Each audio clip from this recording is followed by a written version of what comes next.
નમસ્કાર વિદ્યાર્થી મિત્રો, આપણે અગાઉના લેક્ચરમાં વિદ્યુત ડાયપોલની અક્ષ પરના કોઈ બિંદુએ વિદ્યુત ક્ષેત્ર કેવી રીતે મેળવવું તેની ચર્ચા કરી. વિદ્યાર્થી મિત્રો, હવે તેવી જ ખૂબ મહત્વની વાત જે બોર્ડની પરીક્ષામાં 4 માર્કમાં એની વિદ્યુત ડાયપોલની અક્ષ પર વિદ્યુત ક્ષેત્ર અને વિદ્યુત ડાયપોલની વિષુવ રેખા પર વિદ્યુત ક્ષેત્ર શોધવાનો ખૂબ મહત્વનો પ્રશ્ન. હવે આપણે ચર્ચા વિદ્યુત ડાયપોલની વિષુવ રેખા પરના અથવા વિષુવવૃત્તીય સમતલ પરના કોઈ બિંદુ પાસે વિદ્યુત ક્ષેત્રની ચર્ચા કરીશું. મિત્રો, આ વિષુવરેખીય સમતલ એટલે +q અને -q વિદ્યુત ભારોને જોડતી રેખાનું મધ્ય બિંદુ, જેને ડાયપોલનું મધ્ય બિંદુ વડે દર્શાવાય, તેમાંથી પસાર થતું તેનું લંબ દ્વિભાજક સમતલ. આ બંનેને જોડતી રેખા અથવા ડાયપોલના મધ્ય બિંદુમાંથી પસાર થતું ડાયપોલની અક્ષને લંબ દ્વિભાજક, બે સરખા ભાગમાં વહેંચતું સમતલ, એના પરના કોઈ બિંદુએ વિદ્યુત ક્ષેત્ર ગણવું છે. એટલે મેં અહીં ડાયપોલના મધ્ય બિંદુમાંથી પસાર થતું સમતલ દર્શાવેલ છે.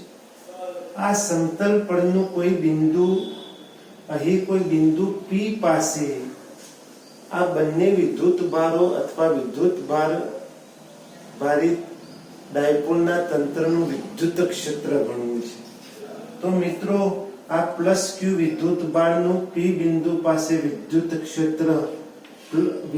ક્ષેત્ર એ બંનેને જોડતી રેખા પર અહીં હું P બિંદુ પાસે એકમ ધન વિદ્યુત ભારને વિચારવામાં આવે તો પ્લસ વચ્ચે અપાકર્ષણ માટે +q નું વિદ્યુત ક્ષેત્ર બંનેને જોડતી રેખા પર દૂર તરફ, -q નું P બિંદુ પાસે વિદ્યુત ક્ષેત્ર બંનેને જોડતી રેખા પર એની તરફનું E -q.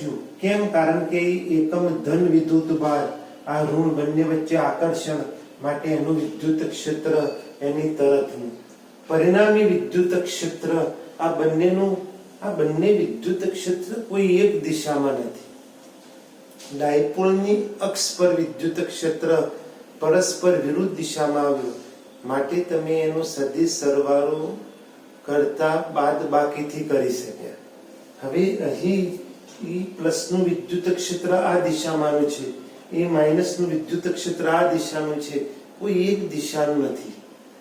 માટે આનું પરિણામી વિદ્યુત ક્ષેત્ર આ બંને જેની સંલગ્ન બાજુઓ બને તેઓ સમાંતર બાજુ ચતુષ્કોણ પૂર્ણ કરવામાં આવે, આનું મૂલ્ય થોડું નાનું દર્શાવવું જેથી સરળતા બતાવી શકાય.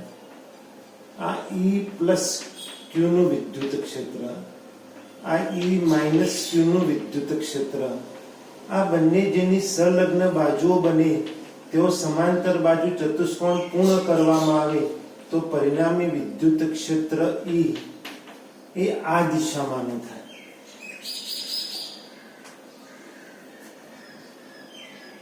આ પરિણામી વિદ્યુત ક્ષેત્ર સદિશોના ઘટકોની મદદથી ખૂબ સરળતાથી સમજી શકાય. એ ઘટકોની ચર્ચા હું પછી હવે દર્શાવું. વિદ્યાર્થી મિત્રો, માની લો કે અહીં મધ્ય બિંદુથી મારે જે બિંદુએ ક્ષેત્ર નક્કી કરવું છે તેનું અંતર r છે. આપણે બધા સૂત્રો ડાયપોલના મધ્ય બિંદુને અનુરૂપ મેળવવાનો પ્રયત્ન. આ બંને વિદ્યુત ભારો વચ્ચેનું અંતર 2a છે, માટે અહીંથી અહીં સુધીનું અંતર a બને. આ r, આ a, તો પાયથાગોરસના પ્રમેય અનુસાર આ વર્ગમૂળમાં r² + a² થાય. તેવી રીતે આ પણ કર્ણ બને, એટલે વર્ગમૂળમાં r² + a² બને. માની લો કે આ E+q એ અક્ષ સાથે કંઈક થીટા કોણે છે. તો હવે જો આ અક્ષ સાથે થીટા કોણે હોય તો સ્પષ્ટ વાત કે આ પરિણામી ક્ષેત્ર એ આને સમાંતર છે, માટે આ પણ થીટા એંગલ બને. આ જેટલો ખૂણો હોય તેટલો જ આ E પ્લસ Q નો પરિણામી ક્ષેત્ર સાથે ખૂણો બને. હવે અહીં હું મૂલ્ય સ્વરૂપે દર્શાવું તો પ્લસ Q વિદ્યુત ભારનું બિંદુ P પાસે વિદ્યુત ક્ષેત્ર, જેને E પ્લસ Q મૂલ્ય સ્વરૂપે દર્શાવું છું, તીર લખતો નથી, તો 1/4πε0 જે વિદ્યુત ભાર હોય તે Q અને એ વિદ્યુત ભારથી એ બિંદુનું અંતર એનો વર્ગ, આનો વર્ગ થાય એટલે વર્ગમૂળ નીકળી જશે મિત્રો, એટલે આમ થશે.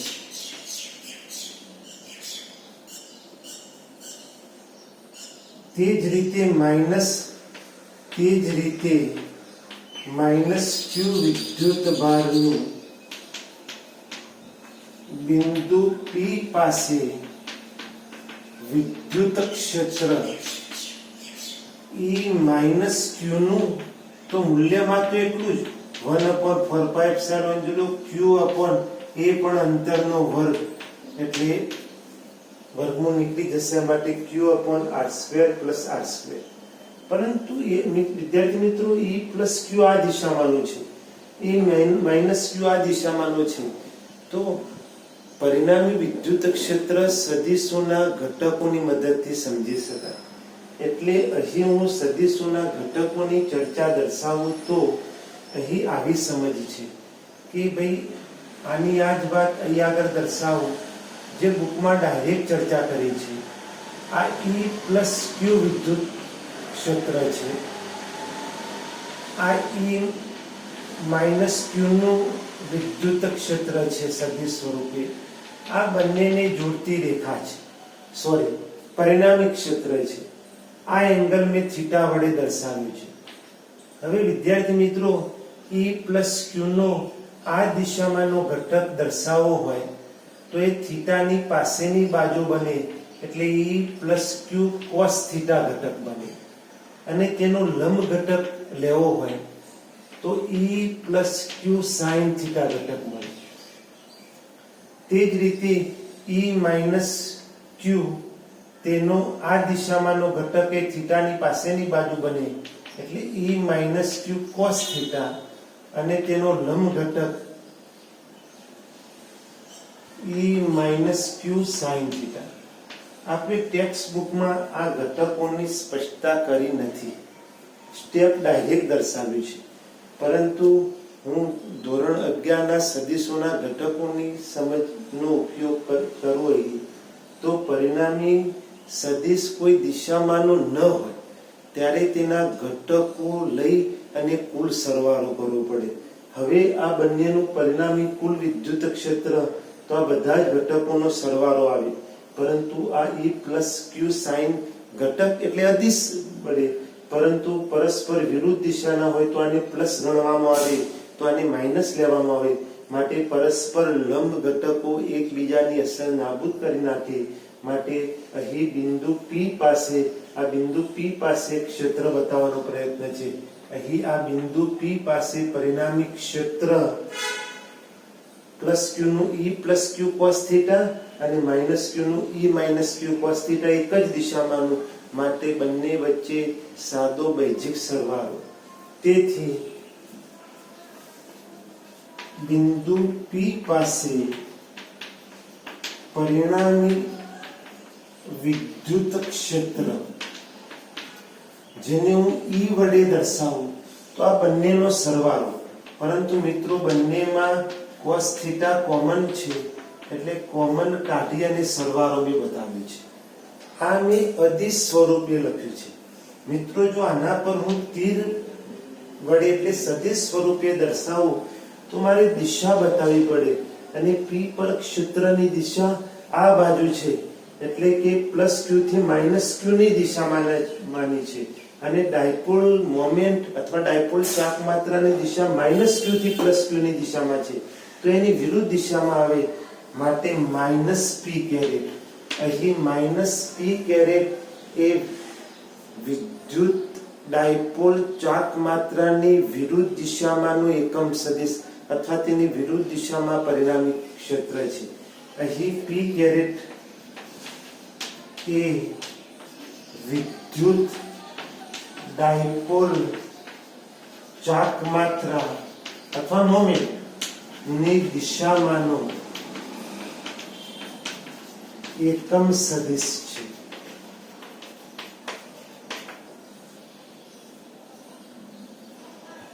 પરંતુ સદિશ પી આમ છે, પરિણામી ક્ષેત્ર એની વિરુદ્ધ દિશાનું માટે માઇનસ પી કેરેટ.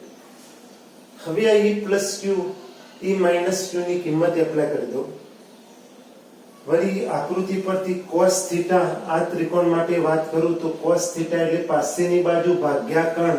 અહીંથી આ લંબાઈ a થશે, આખી લંબાઈ 2a છે.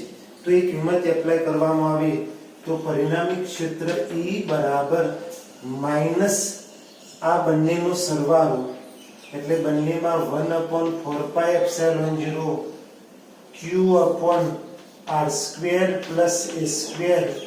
વળી આ પણ 1/4πε0 q upon r square plus a square. 1 વત્તા 1 એટલે 2 એટલે 2q upon r square plus a square. આ બંનેનો સરવાળો બતાવ્યો મેં ગુણ્યા cos થીટા. આકૃતિ પરથી cos થીટા એટલે પાસેની બાજુ એટલે કે પાસેની બાજુ a ભાગ્યા કર્ણ એટલે વર્ગમૂળમાં r square plus a square into p caret.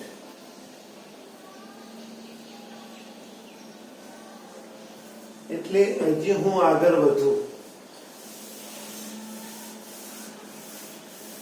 તો પરિણામી વિદ્યુત ક્ષેત્ર તેથી E બરાબર માઇનસ 1/4πε0 2qa અથવા 2aq upon r square plus a square ની આ 1 ઘાત અને આ 1/2 ઘાત 1 + 1/2 એટલે 3/2 એટલે 3/2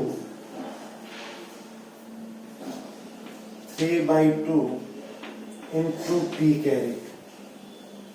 તો પરિણામી ક્ષેત્ર ડાયપોલની વિષુવરેખીય સમતલના કોઈ બિંદુએ કેન્દ્રથી સ્મોલ r અંતરે આટલું બને.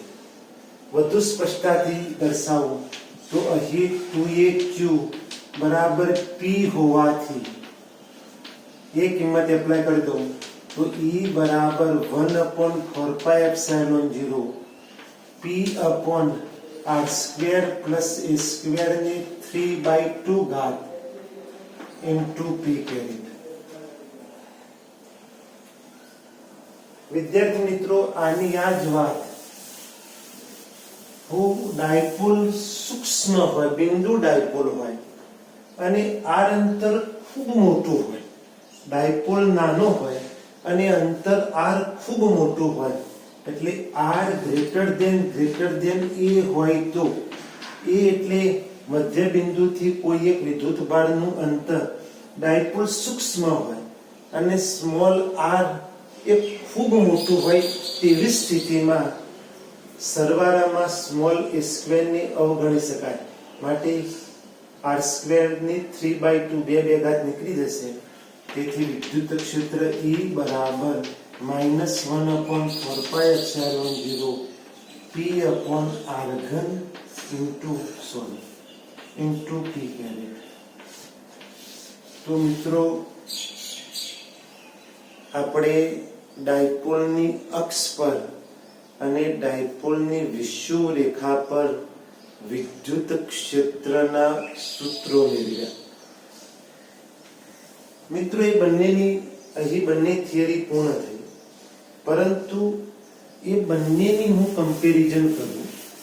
થોડી વધારાની વાત જે એમસીક્યુ સ્વરૂપે ગુજકે કે જીનીટ માટે ચર્ચા કરી. તો મિત્રો, મેં આમ મેળવ્યું ડાયપોલની અક્ષ પર E અક્ષ પર તો 1/4πε0 કાલે મેળવેલું બિંદુ ડાયપોલ માટે, નાના ડાયપોલ માટે 1/4πε0 2p/r3 into p કેરેટ અક્ષ પર આમ સૂત્ર મેળવેલું અને તેની વિષુવ રેખા પર અથવા વિષુવ રેખીય સમતલ પર ક્ષેત્ર -1/4πε0 p/r3 into p કેરેટ મેળવ્યું. આ બંને સૂત્રો નાના ડાયપોલ માટે આપણે મેળવ્યા. મિત્રો, આ બંનેનો ગુણોત્તર મૂલ્યમાં બતાવો E અક્ષ પર ભાગ્યા E એની વિષુવ રેખા પર. હું મૂલ્યમાં બતાવું તો મૂલ્યમાં તો -p કેરેટ એ તો દિશા દર્શાવે છે, તો મૂલ્યમાં આના કરતો આ 2 ગણું મોટું છે. તો હું કહી શકું કે ડાયપોલના મધ્યબિંદુથી સ્મોલ r અંતરે તેની અક્ષ પર જે ક્ષેત્ર મેળવ્યું આપણે, તે ડાયપોલની વિષુવરેખીય સમતલ પર તેના કેન્દ્રથી સ્મોલ r અંતરે રહેલા ક્ષેત્ર કરતા બમણું છે. વળી કોઈ એકલ વિદ્યુત ભાર હોય તો તેનું વિદ્યુત ક્ષેત્ર 1/4πε0 q/r², એટલે કે અંતરના વર્ગ પ્રમાણે ઘટે છે. ડાયપોલ માટે ક્ષેત્ર અંતરના ઘન પ્રમાણે ઘટે છે, r ની 3 ઘાત પ્રમાણે ઘટે છે. તો એ પણ મહત્વની સમજ. મિત્રો, અહીં એક બીજી ચર્ચા પણ બતાવી છે કે કુદરતમાં કેટલાક દ્રવ્યો એવા છે કે જેમાં તેના ધન વિદ્યુત ભારો અને ઋણ વિદ્યુત ભારો એકબીજા પર સંપાત થયેલા છે. તો આ પણ એક ડાયપોલ બન્યો, પરંતુ આની ડાયપોલ ચાક માત્રા શૂન્ય કહેવાય.